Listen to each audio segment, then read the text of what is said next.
It's roughly been 8 months since I got the iPhone 14 Pro, and if you're on the fence whether to get the iPhone 14 Pro or wait for the 15 Pro, buckle up and let's go for the ride.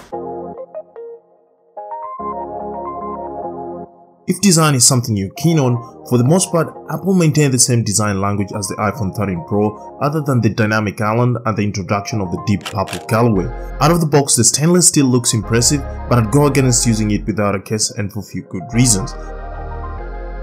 First and foremost, if you're like me and constantly drop your phone, the likelihood of cracking your screen, camera lens and the delicate backplate are so high, in which case getting a screen protector, lens protector and a phone case would save you all that misery. On a lighter note, the stainless steel chassis is such a fingerprint magnet, and if aesthetics is your forte, it's not the most visually pleasing thing to see. Moving along, we continue to see the good old lightning port that we've grown accustomed to over the years, but if the rumors flying around are anything to go by, we might see the introduction of a lightning port in the iPhone 15s. One of the biggest selling points for the iPhone 14 Pro without a doubt upon release was its camera, and while it's definitely among the best, it's got a few caveats which I'll talk about a little later in the video. Starting with the main camera, it has a 48 megapixel sensor that has second generation focus shift optical image stabilization, 100% focus pixels, all of that sitting behind a 24mm lens that has an aperture of 1.78. The ultra wide camera has a 12 megapixel sensor that has a 13mm lens with an aperture of 2.2 coupled with 100% focus pixels as well. The telephoto camera has two variants, the 2x and 3x telephoto, with the 2x telephoto boasting second generation sensor shift optical image stabilization, 100% focus pixels and a 48mm lens that has an aperture of 1.78. The second 3x telephoto also has a 12 megapixel camera with optical image stabilization, 3x, 2x and 6x optical zoom range, digital zoom of up to 15x, all this with the help of a 77mm lens with an aperture of 2.8. Action mode has also been a good addition thanks to the stabilization, especially when shooting while on the move. Listening to all of that, it definitely sounds impressive, but here's where the caveat I talked about earlier in the video comes: overprocessed photos. Now, this is not exclusive to the iPhone 14 Pro. Previous gen iPhones have suffered the same issue. When it comes to video, shooting them in HDR is the biggest downside I've encountered. Take this video for example. After importing it to Premiere Pro, you can straight away see how overly bright it is, which looks quite awful. The problem is, Apple doesn't do a good job of educating you as a user what conditions are best suited for shooting in HDR, and the videos end up looking horrendous just like this, but this is where I come in. To rectify that, go to settings, scroll down to photos, then near the bottom, you'll see view full HDR. Toggle it off and you're good to go.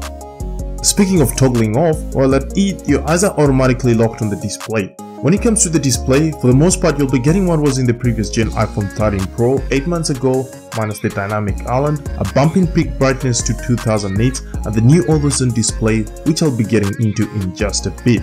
Speaking of always on display, for those who don't know, it's been around for quite some time, but Apple being the classic late movers they are, it's finally made its way to the iPhone 14 Pro. Upon release, there was a lot of excitement around it, but later on, most people put it on ice, myself included, and for one particular reason. A few days after I bought the iPhone 14 Pro, I noticed my phone battery was draining a lot faster than usual, so I dug around the internet and found out having always on display contributes to that, and since then, it's been off. On the flip side, hats off to Apple for making it so intuitive.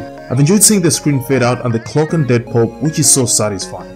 Moving along, while there's been a lot of mixed reactions about the dynamic island, I've enjoyed using the features it adds to the iPhone 14 Pro. For instance, when on a phone call, the green waveform represents your voice and the amber waveform represents that of the person on the other side of the call.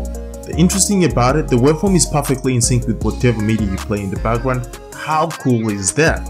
I've also enjoyed other features the dynamic island offers, like showcasing the countdown timer, which comes in clutch when I'm in the gym, AirPod accessory connection, battery level information, AirDrop progress, which comes in handy when transferring footage from my Mac Mini, showcasing my maps when going to a location I'm not familiar with, just to name but a few. Next up is the battery life, and I know most of you are super keen to know how it's been faring. Honestly speaking, I'm a bit disappointed, especially after Apple put it out there. It can do up to 23 hours of video playback, which hasn't been the case. On average, I'd say I get anywhere between 6 to 8 hours, which is a bit annoying, putting in mind I'm not one of those with insanely long screen times, minus the days I'm shooting videos using my 14 Pro, and that's why I always have my MagSafe battery pack with me. On the flip side, I like how I can juice it up to 50% in just 30 minutes, or directly to a lightning cable plugged into a 20-watt adapter, and to make it even better, the regulator automatically cuts out the charge once it's fully juiced up, which is good for the long-term health of the battery. The next features are car crash detection and emergency SOS.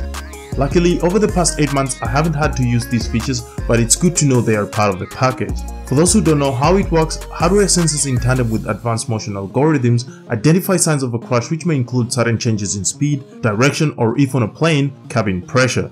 In the event of any of the mentioned scenarios, your phone will automatically alert authorities if you don't dismiss the notification on your phone. Emergency SOS, on the other hand, will help alert authorities when you're in a place with no service. How it works: your iPhone uses satellite connections to alert the authorities. Good thing I'm not so big into hikes or camping, so the chances of using this feature are almost zero, but again, it's just comforting to know it's there. To some interesting stuff now. I like how it's got some cool features like double tapping to take a screenshot or turning on the torch, using a flashlight to increase your screen brightness, just to name but a few. After 8 months of use, these are my final thoughts. Despite a few issues here and there, the iPhone 14 Pro remains one of the best flagship phones we've seen since its release. From its sleek design, powerful performance, and outstanding camera capabilities, to the seamless blend of glass and metal which showcases Apple's attention to detail, it just oozes that air of sophistication which is irresistible. Powered by the A16 Bionic chip, the iPhone 14 Pro delivers lightning fast speeds and efficiency, ensuring seamless user experience. The Super Retina XDR display is a visual delight, with vibrant colors and impressive clarity that immerses you in a world of captivating visuals. The triple camera lens system, enhanced with computational photography, captures stunning photos with exceptional detail and depth. Features like Face ID provide convenient and secure access, while the seamless integration within the iOS ecosystem offers a harmonized digital experience. In conclusion, the iPhone 14 Pro is a true masterpiece of technology that exceeds expectations and elevates the smartphone experience to new heights. Whether it's for professional use or personal enjoyment, the iPhone 14 Pro stands as a testament to Apple's relentless pursuit of excellence, setting a new standard for smartphones in the ever-evolving digital landscape. If you've got to this point of the video and found it helpful, don't forget to like, subscribe, and click the notification bell to get notified whenever I post a new video. To see other accessories I tag along my iPhone 14 Pro in my EDC, check out this video. Until then, people of the internet, I'm signing out. See you on the next one.